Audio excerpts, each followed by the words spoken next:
maior do que tinham aqueles que temiam a Deus, isso faz com que Jesus diga: opa, eu não vi ainda fé como essa. E veja que interessante. Nós achamos que fé é acreditar. Eu acredito nas coisas. A gente acha que fé é acreditar que coisas possam acontecer. Eu acredito que isso vai acontecer, eu acredito que vai dar certo, acredito, mais um pouco, mais um pouquinho, Senhor, mais um pouco. Eu acredito, eu mentalizo, eu profetizo, eu tomo posse, eu recebo, eu falo aos quatro cantos da terra. Eu acredito. Já deu? Já deu, pronto, aconteceu. Como se a minha ligação com o milagre fosse essa relação carente psicótica, não sei como chamar isso, e Deus ficasse olhando o termômetro: vai, mais um pouco que está chegando, e vai, profetiza, e Deus, vai, que eu, peraí que eu dei vontade de ir no banheiro, voltou o ponteiro, está voltando, não, já é rapidinho que eu estou apertado, aí ele volta, continua, vai, você comeu, era jejum, voltou um pouquinho, e nós ficássemos nessa guerra, e aí quando bate lá em cima, pronto, libera agora. É assim que nós acreditamos. Mas essa não era a fé do romano. A fé do romano tinha muito mais a ver com o seu respeito a Cristo, sua submissão, o reconhecimento da sua insignificância como pecador, sua humildade, sua simplicidade, enquanto os religiosos eram arrogantes e eles tinham um programa no YouTube e eles só gritavam, tanto que mesmo pela tela vinha o guspe dele na cara da gente. Esses eram os religiosos, e que toda hora estavam culpando e querendo indagar Jesus sobre suas atitudes, desse lado aqui.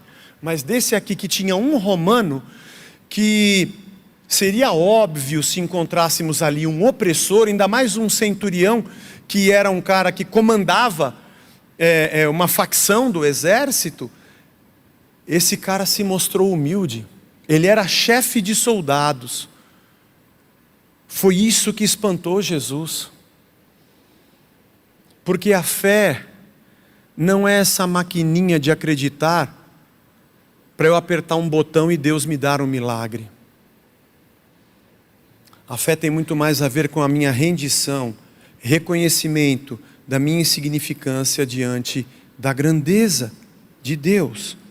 E aqui estava um centurião que cria em Jesus Cristo e que estava de verdade humilde diante dele, mais do que o próprio povo de Israel. Olha que coisa interessante. Zé, onde está o reino de Deus? O que é o reino de Deus? O reino de Deus é qualquer lugar onde o rei reina, ponto. Eu estou aqui, o rei reina aqui, reina aqui. Os valores aqui são os valores do rei? São os valores do rei. Então o reino está aqui. É que eu tive que vir para cá, eu queria saber, onde será que o reino de Deus está aqui? Bom, tem pessoas aqui submissas ao rei? Tem. Os valores do reino estão aqui? Estão. Então o reino está aqui. Encontrei uma pessoa, ela é temente ao rei? Sim. Os valores do rei reinam na vida dela? Sim. Ela reproduz esses valores do reino? Sim. Então o reino está nela. Fundamentalmente o reino é o lugar onde um rei reina. E existem lugares que aparentemente o reino não está. Não tem ninguém orando, não tem ninguém levantando a mão, não tem ninguém profetizando, nem lendo a Bíblia. Mas existem ali pessoas que a justiça que ele tem vontade, ele tem sede, é exatamente aquela que é do reino. Existem lugares e pessoas que o amor que ele anseia e quer ter é exatamente aquele que é do reino. Existem ambientes onde as relações, os princípios e os valores que as pessoas que ali estão buscam e querem viver, ainda que não conheçam a Cristo, são exatamente os valores do reino. É bem possível você chegar ali e dizer: rapaz, isso que vocês esperam, buscam, procuram e reproduzem, vocês não sabem. Isso aqui é reino de Deus. Jesus disse isso, isso, isso e aquilo, e essas pessoas imediatamente dizem: rapaz, é isso que a gente sempre quis. E mesmo que aparentemente ali não esteja o reino, mesmo que religiosamente não se faça a prática ritualística da religião, você encontra ali sinais do reino. Quando Jesus ouviu o que aquele centurião havia dito, naquele lugar tinha mais reino de Deus do que entre o seu povo, dentro da sinagoga e do templo. Você entende isso? Vamos aos detalhes. Um centurião que é chefe de uma guarnição de soldados e tem uma posição alta dentro de um império que oprime os judeus, e que diz no texto, ele manda, você vai para lá, você vem para cá, ele que dá as autorizações. Ele tem um servo, o servo desse centurião, eu vou até olhar aqui o texto em grego diz o doulos.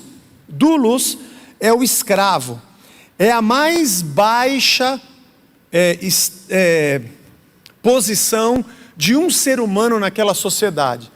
Você tem empregados, você tem mercenários que trabalham por dinheiro, garoto de recado, tem vários tipos de palavras no grego que significam servo, mas a palavra doulos é aquele que é o mais baixo de todos na sociedade. Ele é escravo, alguém o tem, ele pertence a alguém, ele é um objeto de trabalho. Diz o texto que esse centurião tinha um doulos, tinha um escravo, mas ele amava o seu escravo. Isso aqui é um sinal do reino de Deus. Não é normal, não é normal. Não é normal vindo de um centurião, não é normal vindo de um romano, não é normal para quem tinha comprado um escravo e era uma propriedade, um objeto de uso. E esse centurião estava preocupado com o seu escravo, que na sociedade não valia nada. Olha o dente, olha o músculo e vê se custa mais ou menos.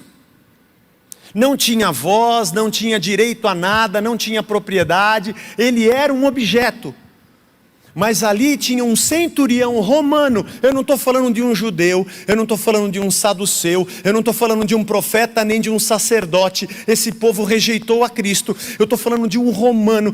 Se isso aqui não é sinal do reino, eu te pergunto, o que é? O reino está com esses caras? O reino está dentro dessa religião? Só porque ele usa uma roupa evangélica e canta uma música gospel, mas suas práticas são completamente às avessas do reino? O reino está no centurião romano. Diz o texto que ele já tinha construído a sinagoga da cidade. Era um cara que buscava ser agradável a Deus. E quem foi conversar com Jesus, diz o texto, foram os anciãos.